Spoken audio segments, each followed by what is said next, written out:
6월 4일 오후 3시경 나주 두들강에서 여성의 시신이 나체로 발견됩니다. 우연히 대교를 건너던 주민이 물 위에 둥둥 떠있는 나체 여성 시신을 발견하고 신고했던 건데요. 경찰이 현장에 도착해 보니 피해자가 나체 상태인 건 맞았는데 발끝에 스타킹이 간신히 걸쳐져 있었다고 기록돼 있었습니다. 주변을 샅샅이 수색했지만 옷이나 유류품도 전혀 발견되지 않았고요. 시신 상태는 어땠나요? 사망한 지 오래되지 않은 것으로 추정됐고요. 얼굴 전체가 피가 몰려 뻘건 상태로 발견돼 숨이 멎을 때까지 목이 졸려 안면 우열이 생긴 것으로 예상됐고요. 시신의 양 손목과 허벅지 안쪽에 멍이 발견되고 아랫배 주변에 마찰로 인해 긁힌 상처들이 발견되면서 성폭행 정황까지도 의심됐었습니다. 그렇다면 사인은 질식사였나요? 당시 부검 결과 그 경부 압박 질식사로 나오긴 했는데 그것 외에 한 가지 사인이 더 있었습니다. 사망한 여성의 기도와 기관지에서 물거품인 포말이 발견되면서 익사소견까지 같이 나온 겁니다. 피해자가 살아있을 때 범인이 물속에서 목을 졸라 살해한 것으로 추정됐습니다. 그냥도 아니고. 아니 왜 진짜? 왜 이렇게까지? 피해 여성의 신원은요? 안타깝게도 사망자는요, 당시 고등학교 3학년 진학을 앞둔 19살 여고생이었습니다. 여학생한테 이런 몹쓸.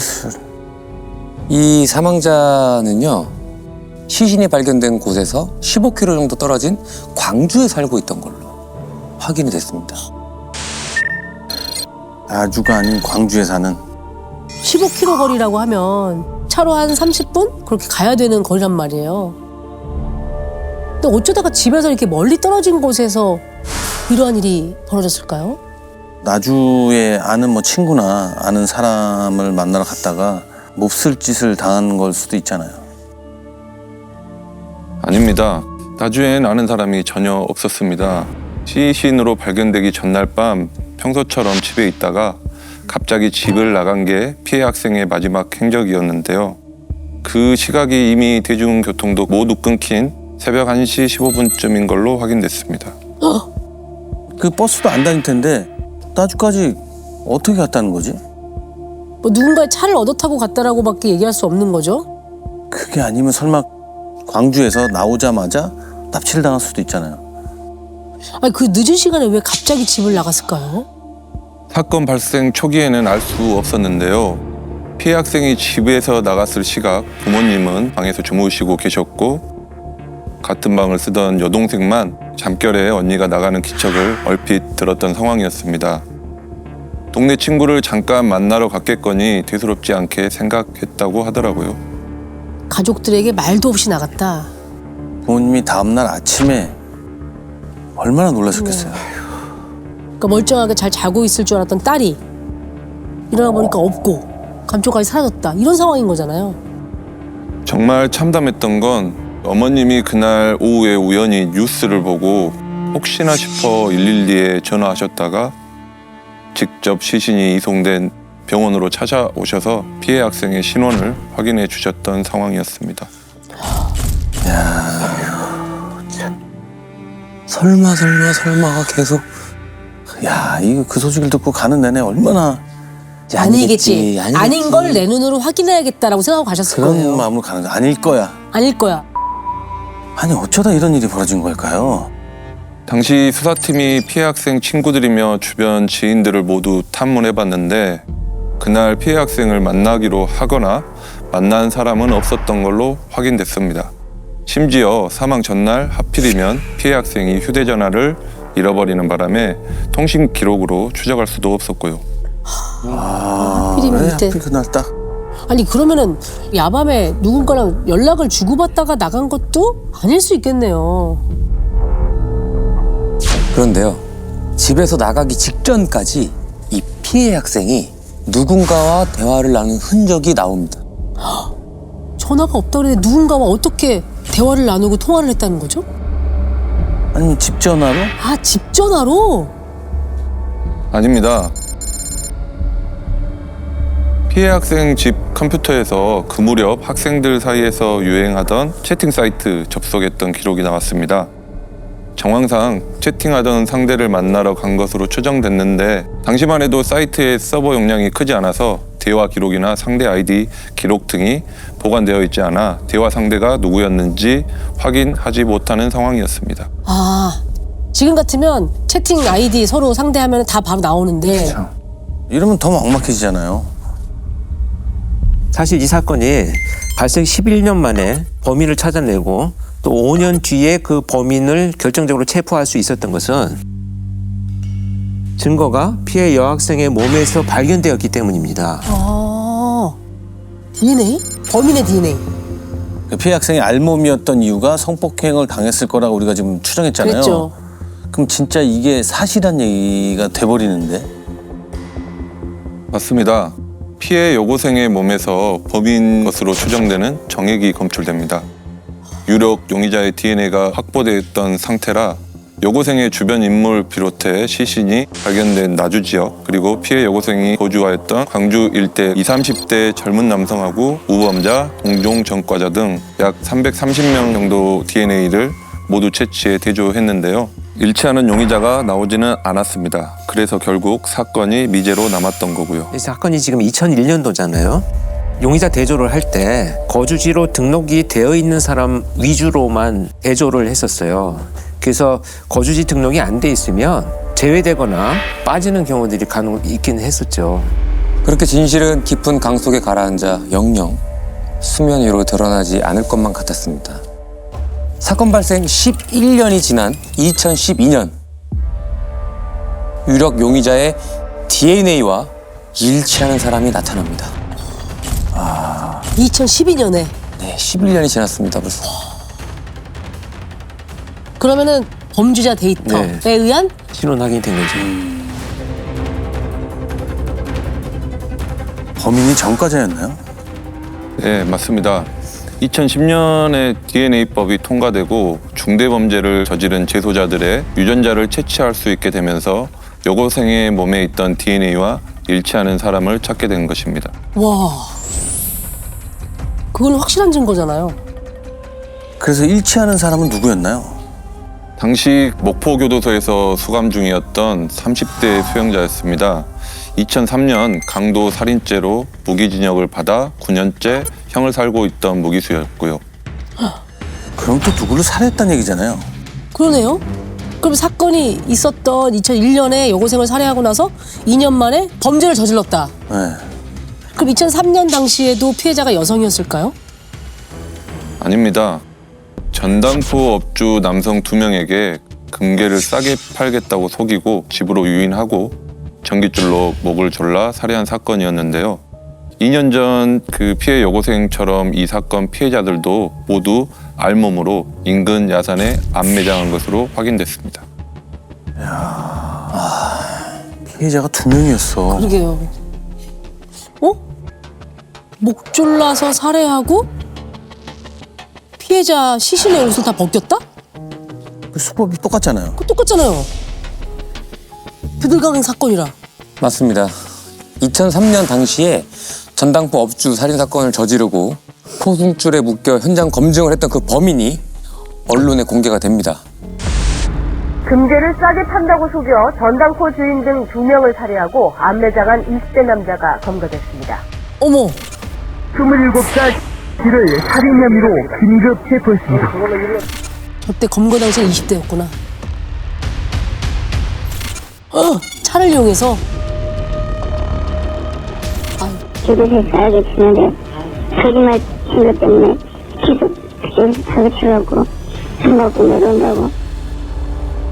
무슨 말이야? 나 이해가 안 되는데? 뭘 다그쳐서 할 수 없이 왔다는 거예요.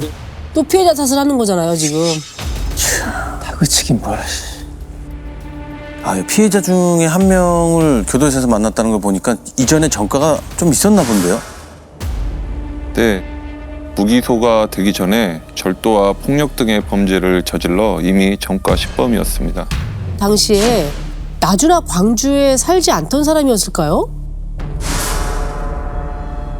어이없게도 피해 학생이 살았던 집 인근에서 살고 있었습니다. 2001년 당시 나이는 25살이었고요. 집 근처요? 아니 근데 그 지역 젊은 남자나 우범자들까지 DNA가 싹 다 채취했다고 하지 않았나요? 네, 그랬죠. 그렇죠. 나이대도 그렇고 이미 전과자인 것도 보면 네. 그 수사 당시에 반드시 조회가 됐었어야 되는 것 같은데. 이 남성은 2012년 DNA가 등록되기 전까지 드들강 사건으로는 단 한 번도 수사 대상에 오른 적 없던 인물이었습니다. 당시 남성의 주소지가 장성 사는 형의 집으로 등록돼 있어서 수사 대상에서 제외된 상황이었습니다. 아하. 심지어 의도적으로 수상황을 빠져나간 정황까지도 드러납니다. 드들강 사건 발생 2개월 후인 2001년 4월 절도 사건으로 구속된 기록이 있습니다. 아니 2달 후에 절도를 저질러요? 뭐 훔쳤는데요? 여기저기서 개 12마리를 훔쳐 구속됐는데요. 이 일로 1년 6개월의 형을 받아 교도소에 수감돼 있었습니다. 아, 개를 훔쳐요? 일부러 훔친 것 같은데. 그렇죠. 벌써 전과가 10범이나 되니까 살인보다는 이제 절도 같은 범죄를 저질러 가지고 짧은 기간 동안 들어가서 수사망을 피하고자 하는 꼼수라고 봐야 되겠죠. 근데 이 정도면 여고생을 살해한 범인이 확실하지 않나요? DNA도 있고. 그러니까요. DNA야말로 움직이지 않는 정말 정확한 확실한 증거인데 왜 2012년에 범인을 다 잡아놓고도 사건이 마무리가 안 됐을까요? 범인이 교도소에서 그 DNA에 관해서 이것저것 많이 주워들은 모양이에요. 첫 진술부터 아주 교묘하게 말을 해댑니다. 뻔뻔하게 나왔습니다. 처음엔 피해 여고생을 전혀 모른다고 하면서 범행을 부인하였는데요. DNA를 증거로 내밀자 말을 급히 바꿉니다. 당시 하룻밤 만나 성관계를 가졌던 여성들이 많은데 그 중에 한 명이 아니겠냐 이런 식의 주장을 합니다. 그렇지. 와, 진짜 교묘하다. 결국 모르는 상대랑 관계를 가진 건 많다. 그 중에 한 사람 아니겠느냐 하면서 살인은 싹 피해가는 거잖아요, 지금. 피해가는 거죠. 범인의 그 새치혀가 피해 여고생을 정말 2번 죽이고 사족도 죽이고 계속 죽이는 거예요. 그러니까. 몇 번 죽이는 거예요. 명예까지. 그 여학생이 뭐 합의하에 자기와 잠자리를 가졌다? 이렇게 주장하고 있는 거 아닙니까?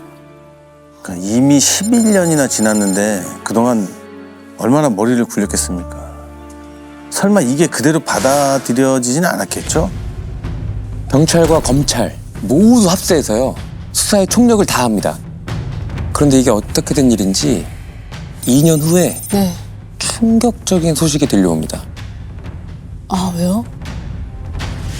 마지막까지 사건을 검토하던 검찰에서 증거가 충분하지 않다는 이유로 불기소 처분을 내려버립니다. 왜? DNA가 있는데 DNA 검사가 잘못되진 않았을 텐데 그러니까요. 이게 말이 안 되잖아요. 왜 그랬을까? 의학적으로는 정액이 사람 몸에서 평균 72시간, 그러니까 3일 동안 생존할 수 있기 때문에 사건 발생 이전에 관계했을 가능성을 깰 수가 없었던 겁니다. 성관계든 성폭행이든 이것이 살인으로 연이어 행해졌다는 걸 입증할 수가 없었던 상황이죠. 아, 이게 좀 무슨 황당한 참. 모든 정황이 범인을 가리키고 있는데 증거 네. 불충분이라는 게 야, 이거 진짜 들을수록 교활하네. 근데 정액이 3일간 살아있니 뭐니 한 것도 알고 얘기한 거 아닐까요? 그러니까 더 파렴치하다는 거야. 게다가 사건 당일 새벽에 피해 여고생을 본 목격자가 있었습니다. 당시 2명의 남자랑 같이 있었다고 진술을 해서 용의자의 사진을 보여줬더니 그때 같이 있던 남자가 아닌 것 같다고 한 겁니다. 용의자를 불러다가 거짓말 탐지기까지 동원했는데 판단 불능이 나와 버렸고요. 더 가슴 아픈 일이 또 있어요. 사실 사건이 발생하면 피해 당사자는 물론이고 가족들까지 전부 피해를 당하고 무너지잖아요.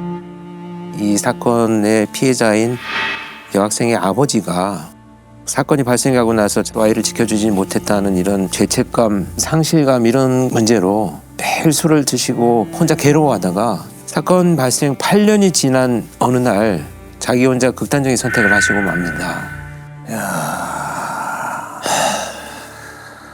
당시 전남 지역 형사들이 이 사건만은 절대 용인할 수 없다 그런 분위기였고요. 저도 그중 한 사람이었고 아니라 다를까 2015년 3월 전남청에 미제 수사팀이 꾸려졌는데요. 그때가 검찰에서 불기소 처분이 내려진 지 약 5개월이 지난 시점이었는데 미제팀 형사들이 모이자마자 다들 하나같이 이 사건부터 얘기를 꺼냈습니다. 그럼 맞아. 그쵸. 이 드들강에서 어린 여고생을 잔인하게 살해한 용의자를 김 씨라고 부르도록 하겠습니다. 아 근데 14년 전 그날의 김 씨 행적을 어떻게 찾죠? 물론 사건 발생 시점에서 김 씨 행적을 구체적으로 파악하는 것은 어려웠습니다. 통신 기록이며 이런 것도 남아있지 않았고요. 다만 당시 김 씨가 소유했던 차량에 대한 차적 조회는 할 수 있었는데 사건 발생 직후 차를 폐차했던 게 확인됐습니다. 14년 전에 폐차한 차가 남아있을 리도 없고. 이건 너무 막막한데요? 근데 김 씨가 아마 이건 몰랐을 겁니다. 여고생 살인 사건의 수사망을 빠져나가려고 일부러 저지른 것으로 추정되는 그 사건 기억합니까? 절도 사건! 강아지 12마리. 그 무렵 김 씨를 조사한 기록은 남아 있습니다. 그러네. 둘 다 후였잖아요. 그쵸. 네. 아, 거기에 뭔가 좀 확실한 단서가 있겠네요. 뭘 찾아내신 겁니까? 당시 김 씨와 만나던 여자친구의 인적 사항과 참고인 조사를 받았던 기록이 남아 있었습니다. 그래서 어렵게 그 여자친구에게 연락을 해봤는데 저희를 만나는 것조차 거부하였죠. 오랜 고민 끝에 다행히 만남을 허락해줬는데 그동안 왜 망설였는지 직접 얘기를 들어보니 알겠는 겁니다. 자기도 사망한 그 여고생처럼 김 씨한테 죽을 뻔한 적이 있었다고 했습니다. 이게 뭐야? 이게 무슨 소리야? 김 씨가 원치 않은 성관계를 자주 요구했었다고 했습니다. 그러다 어느 날 강하게 거부를 했더니 김 씨가 갑자기 돌변해서 자신의 목을 손으로 힘껏 졸랐다고 했고요. 죽을 뻔하다가 겨우 풀려났다고 했는데 김 씨를 만나고 있었을 때 이 여자 나이가 17살, 고등학교 입학을 앞둔 중3이었습니다. 아니 죽을 뻔했던 이 야. 전 여자친구가 중3이었다고요? 미성년자잖아요. 미성년자지. 아무래도 이제 뭐 가스라이팅이나 그루밍 이렇게 해서 피해 학생들을 과학적으로 성적 상대로 하는 이런 변태 성욕을 가진 자 같아요. 아, 진짜 나쁜 놈이네. 이거 완전 그 상습범이잖아요. 그렇죠. 부모님이나 주변에 좀 도움을 받을 수 있는 상황은 아니었나요? 네, 아마 그 누구한테도 말할 수 없었을 겁니다. 자기 친구도 김 씨한테 똑같은 일을 당했었다고 했거든요. 둘 다 김 씨가 무서워서 신고는 엄두도 못 냈다고 했고요. 이 여자친구가 아니고 그냥 피해자들이었네요. 네. 그게 완전히 그냥 끌려다닌 거죠. 정신적으로 육체적으로 지배당하면서 진짜 나쁜 놈이다. 근데 이게 어떻게 된 일일까요? 어느 날 김 씨가 갑자기 연락을 뚝 끊고 종적을 감춰버렸다고 합니다. 그 어린 여자친구는 당시에는 어쩌면 자신의 간절한 바람이 하늘에 닿았던 거라고 생각을 했었을지도 모르겠습니다. 형사님, 잠시만요. 그게 2월이라고 하셨죠? 아니, 그러고 보니 그 오빠가 갑자기 잠수 탄 게 좀 이상하다 싶었는데 제 중학교 졸업식 날이었으니까 아, 맞아요. 분명 2월 초였어요. 제 졸업식에 굳이 오겠다고. 아니, 저희 엄마 아빠도 다 올 텐데 지가 거길 왜 와요? 아, 그때 진짜 그 오빠가 나타날까 봐 제가 얼마나 긴장을 했는지. 근데 진짜 다행이지 뭐예요? 코빼기도 안 보였으니까요. 그 길로 잠수 탔거든요. 봄쯤이었으니까 한 2달쯤 지났겠죠? 제가 그 오빠 소식을 경찰한테 들을 줄 누가 알았겠어요? 아, 이게 진짜 하다 개까지 훔치나 싶었다니까요. 2월 초에 사라진 거잖아요. 그러면 사건 발생 시기랑 딱 맞아떨어지잖아요. 맞아요. 졸업식인데 그때 일을 기억 못할 리도 없고. 평소 김 씨랑 드들강에 자주 놀러를 가기도 했었고 사망한 여고생이 마지막으로 접속했었던 그 인터넷 채팅 사이트도 김 씨가 자주 이용했다는 사실까지 추가로 증언해 주기도 했습니다. 야, 진짜 꺼내고 싶지 않은 기억일 텐데 도움을 많이 주셨네. 진짜요. 결정적인 얘기를 많이 한 거예요. 네. 이 미제팀은 수사를 통해서 이 하나씩 빈 블럭을 채우고 있었지만 반드시 산산조각을 내야만 했던 게 있습니다. DNA. 72시간 동안에 몸 안에 정액이 머무른다고 자꾸 주장을 하니까 이미. 그렇죠. 이 김 씨가 관계만 했을 뿐 살해하진 않았다. 이 김 씨의 주장을 지금부터 미제팀이 깨부수기 시작합니다. 72시간이라면 사건 발생하기 전에 3일간의 행적을 좀 촘촘하게 수사를 해야 하는 걸 텐데 근데 할 수 있는 게 아무것도 없잖아요. 2012년에도 2년간 수사를 했는데 아무것도 못 밝혀냈잖아요. 그러니까요. 이제 팀 수사에서 제일 중요한 건 과거 사건 기록을 각자 보고 서로 다른 의견을 내는 과정들을 계속 반복합니다. 그러다 보면 놓치고 있던 것들이 슬슬 드러나거든요. 맞아요. 그래서 이 미제팀은 사건 수사의 회의 방식이 달라요. 같은 걸 바라보면서 새로운 눈으로 바라보려는 노력들을 하죠. 결정적인 뭔가를 찾아내셨을 것 같은데 이전 수사팀에서 갖고 있던 자료 중에 피해 여고생이 썼던 다이어리가 있었습니다. 사건 발생 전날부터 쭉 거슬러서 찬찬히 살펴보던 중에 지난해인 2000년 11월 30일 마법이라고 써놨던 게 눈에 띄는 겁니다.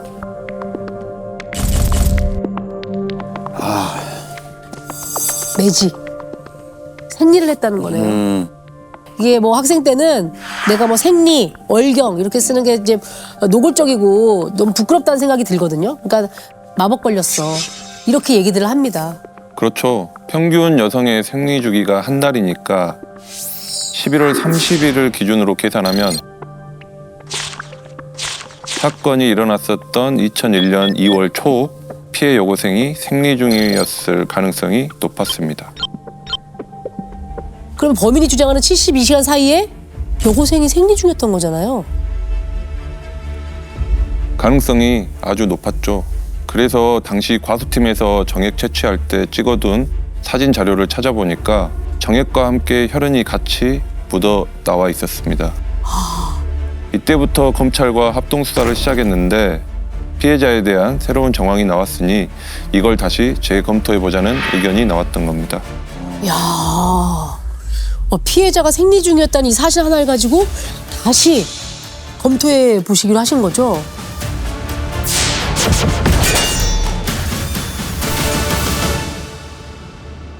당시 가장 저명한 법의학자였던 이정빈 교수님 찾아가서 부검과 관련된 사진 자료를 모두 넘겨드리고 분석 의뢰를 했죠.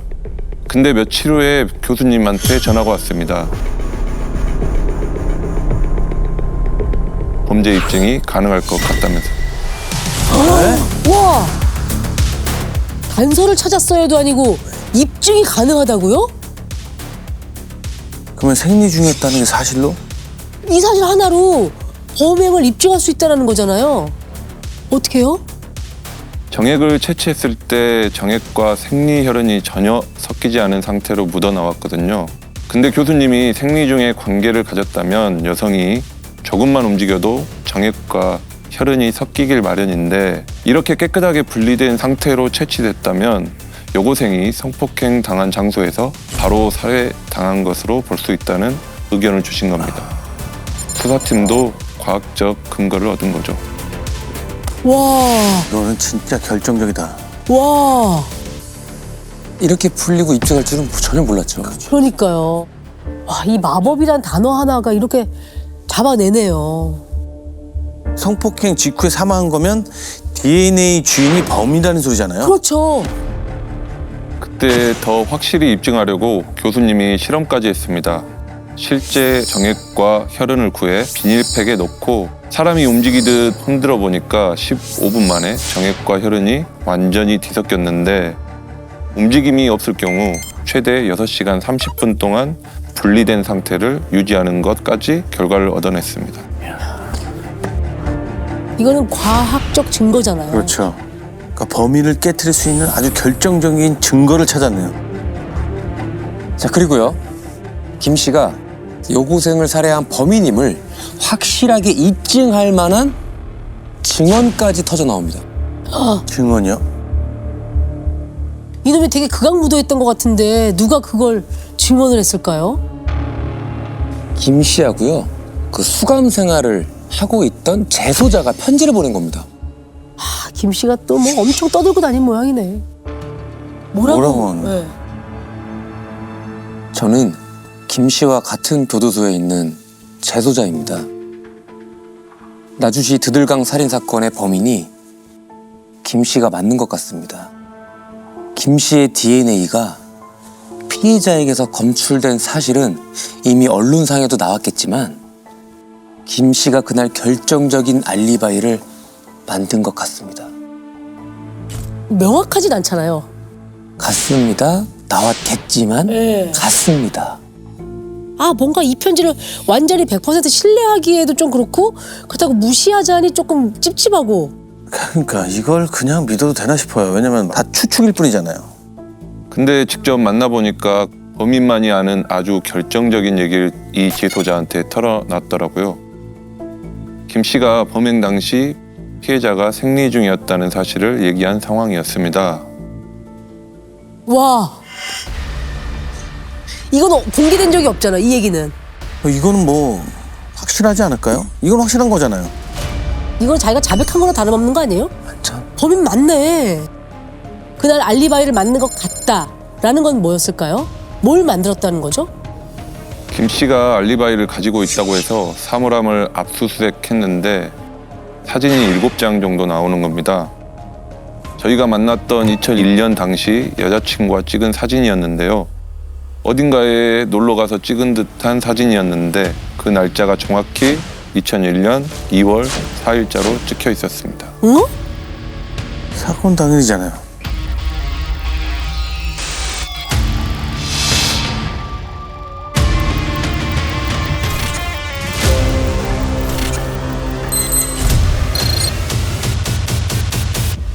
범행 후에 알리바이를 만들려고 급하게 여자친구를 데리고 간 거였어요?